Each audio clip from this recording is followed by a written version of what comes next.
Do not think it. Do not think of it. Do not think about it. What you think of, imagine, and focus on can happen, will most likely happen. What you think of usually happens. Yung iniisip mo lagi, ginuguni-guni, iniisip-isip, ini-imagine, sinasabi, ginagawang topic, madalas yun ang natutupad sa ating buhay. At maraming biblical principles that explain that. Pati science may explanation dyan. Proverbs 4:23, be careful how you think. Your life is shaped by your thoughts. Mag-ingat-ingat daw sa pag-iisip kasi ang ating buhay ay binubuo, ginagawa, inuukit, hinuhugis, nilililok ng ating iniisip, ng ating isip, ng ating pag-iisip. Proverbs 23:7, for as he thinks within himself, so he is. Kung paano mag-isip ang tao, kung anong niloloob, siya yun. O nagiging siya yun. Kaya, bantayan kung anong niloloob, kung anong iniisip. Kasi kung hindi ka pa ganyan, magiging ganyan ka, kaiisip mo sa ganyan. Words, thoughts without words, deeds, actions, and movements without words are also prayers. And as we know, prayers get answered. Sabi ni Jesus, ask, seek, knock. And this is nothing else but prayer. Sabi ni Jesus, ask and it will be given you. Seek and you will find. Knock and the door will be open to you. But asking, seeking, knocking is also thinking. Pag iniisip mo, whether you know it or not, whether sinasadya mo or not, pag iniisip mo, hinihingi mo. At pag hinihingi mo, ibinibigay. Kaya yung walang iniisip kundi kahirapan, naghihirap. Yung walang iniisip kundi yung sakit, nagkakasakit lalo. Yung walang iniisip kundi mga negative things, nagkakanda-negative ang buhay nila. Deuteronomy 30:19, this day I call the heavens and the earth as witnesses against you, that I have set before you life and death, blessings and curses. Now, choose life, so that you and your children may live. Malinaw ang sinasabi ng Diyos. Binibigyan ko kayo ng choice, kamatayan o buhay, pagpapala o mga sumpa. Pumili kayo, pero nawa ang piliin nyo ay buhay para sa inyong mga sarili at para sa inyong mga anak. Ang tanong, how to choose? How do we join? How do we choose? How do we make choices? Choose by and with words, thoughts without words, deeds, actions, and movements without words. In other words, choose by prayer. Kasi lahat yan, yung salita, iniisip, ginagawa, kilos, lahat yan prayer. Akala ng iba yung prayer, yun lamang nag-e-end with this, I pray in Jesus' name, o amen, o ganun. Yung formal prayer. Lahat ng ginagawa natin, iniisip natin, tumatawid sa ating isip, prayer yan. At sinabi nga nung genie, your wish is my command. So ang wish mo kalungkutan?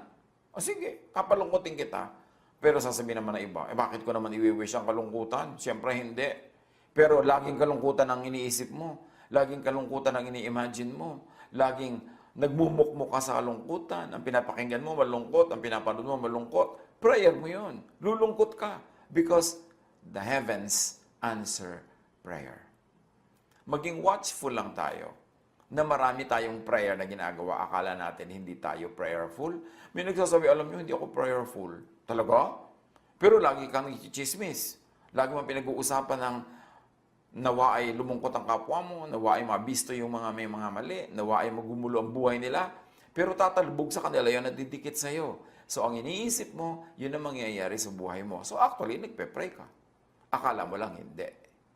Yung iba naman, pray ng salita, akala nila nagpe-pray na sila, pero hindi pa rin pala. Kasi nagpe-pray lang sila ng salita na yon while they are praying. But before and after their formal prayer time, yung lahat ng tumatawid sa kanilang isip, ini-imagine nila, pinag-uusapan nila, yun din ang prayer nila. So alin ang mas marami doon? Yung formal prayer or yung actual, real prayer without words and with some words, with action. Sa 1:26, may tinatawag na observation. And this means mentioning, expecting, with a collapse the observer's intention freezes something into a definite state and selects a particular outcome from all possibilities. Still, sa 1:26, makakita na yung principles that are parallel to prayer. Halimbawa, yung tawag na quantum, a phenomenon with a particle by repeatedly trying is able to penetrate the barrier that it should not be able to go through. So ito yung tatawag na sa prayer life natin na earnest prayer, pray without ceasing. Talagang napaka-effective sa atin sa mga fasting, pag-iwan sa mga pag-pray. Yan ang equivalent sa quantum physics na quantum tunneling. Na sa habang lenta, tinatawag natin na simple na hirap gawin, nagtatong na. At may tinatawag na sa quantum physics na observer's effect. The observer's intention is an outcome. It depends on the intensity and quality of the observation and or the quantity of observers expecting the same outcome. So sa prayer, pagka sobrang taimtim, pagdarasal, yung kataimtiman nun ay nagiging isang kapangyarihan para matupad yung pinag-pray. Sabi nga ni Jesus, your faith is healed. If you have faith as small as a mustard seed, order this mountain, if it's so loving to the sea, and then, kaya paano kung malaki na yung faith as a mustard seed? Tapos yung pagka marami nagpe-pray, nagsasama-sama nagpe-pray, nagkakaroon niya ng power. Basta may unity at walang kukunta. At basta taimtim. Pag mas marami nagpe-pray, mas nakapangyarihan yung prayer na yun. At sa quantum physics, equivalent yung observer's effect. Sa quantum physics, may tinatawag pa rin superposition. Nothing exists until it is observed. All possibilities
can be manipulated by extracting data pertaining to the event.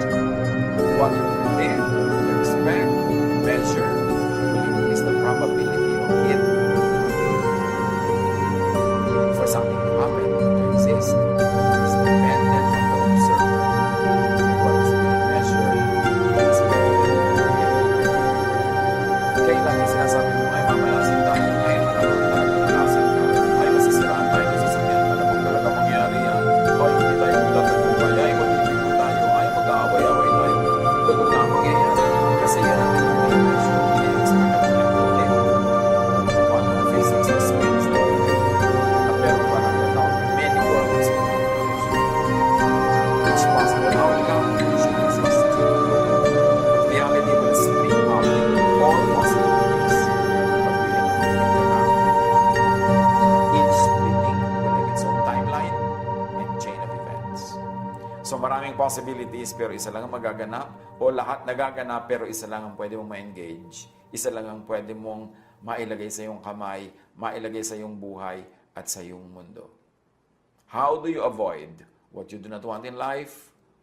Do not wish it for others.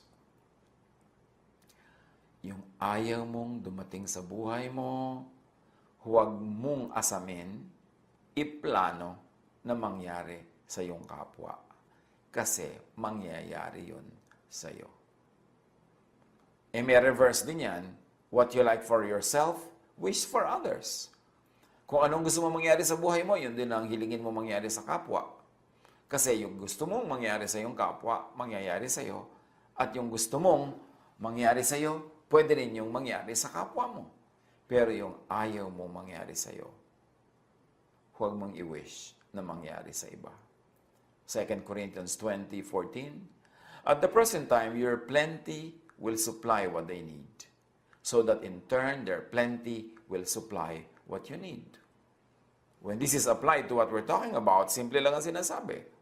Kung ang kariwasaan mo ngayon ay makakatulong sa karukhaan ng iba, darating din ang panahon na ang kariwasaan nila ang tutulong sa iyong karukhaan.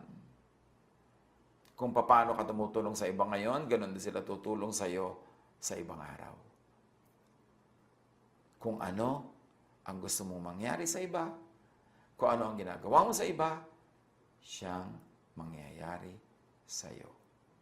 Galatians 6:2, carry each other's burdens, and in this way, you will fulfill the law of Christ. When you carry each other's burdens, each other will also carry your burden. But when you become a burden to others, especially pag sinasadya mo, maliciously, magkakaroon din ng ibang burden sa iyong buhay. Kasi babalik sa iyo. Pinawawalan mo sa langit sa tulad ng isang boomerang. Romans 12:20-21, if your enemy is hungry, feed him. If he is thirsty, give him something to drink. Kasi yun din ang mangyayari sa iyo. Matthew 7:12, so, in everything, do to others what you would have them do to you. For this sums up the law and the prophets. Ang tunay daw na katas, ang tunay na gata at latik ng lahat ng law and prophets at mga teachings nila, ganito yon. Gawin mo sa iba ang gusto mong gawin nila sa iyo. Kasi ang ginagawa mo sa iba, yun ang babalik sa iyo. Sa classical physics, may tinatawag na third law of motion. Every action has an equal opposite reaction. Parang gravity. Kung 10 kilos ang weight mo, kung gano'n kakagaan, yun ang itutungtong mo sa lupa. Ang itutulak ng lupa paakyat, 10 kilos din. Kaya hindi ka tumatalbog at hindi ka lumulubog. Kasi yung weight mo na ibinibigay sa earth, yun din ang weight na ibinibigay niya pabalik para mag-balance. So, kung ano ang ginagawa mo, yung katumbas nun sa kabila, sa other side of the number line, ang ibibigay sa'yo. Kaya merong number line May positive side, may negative side. Pag may negative 3, merong positive 3. Pag merong positive 7, may negative 7. Laging may katumbas ang lahat. Langit man ay may katapat na lupa. Lupa ay may katapat na langit. Lahat may katumbas. At yan ang sinasabi ng classical physics at sinasabi din naman ng Bible. Kung ano binibigay mo, siya mong tatanggapin. Ganon-ganon ang sukat. Kasi laging balance ang nature. Sa accounting ng nature, debit, credit, zero balance. Ganon. Kaya kung gusto mo na positive ang dumating sa buhay mo, positive ang ibigay mo sa kapwa. Kung gusto mong tumanggap ng isang basket, magbigay ka ng isang basket. Kasi laging merong third law of motion. Sa quantum physics naman, sinasabing every particle has its equivalent and opposite or antiparticle. An antiparticle will have the same exact property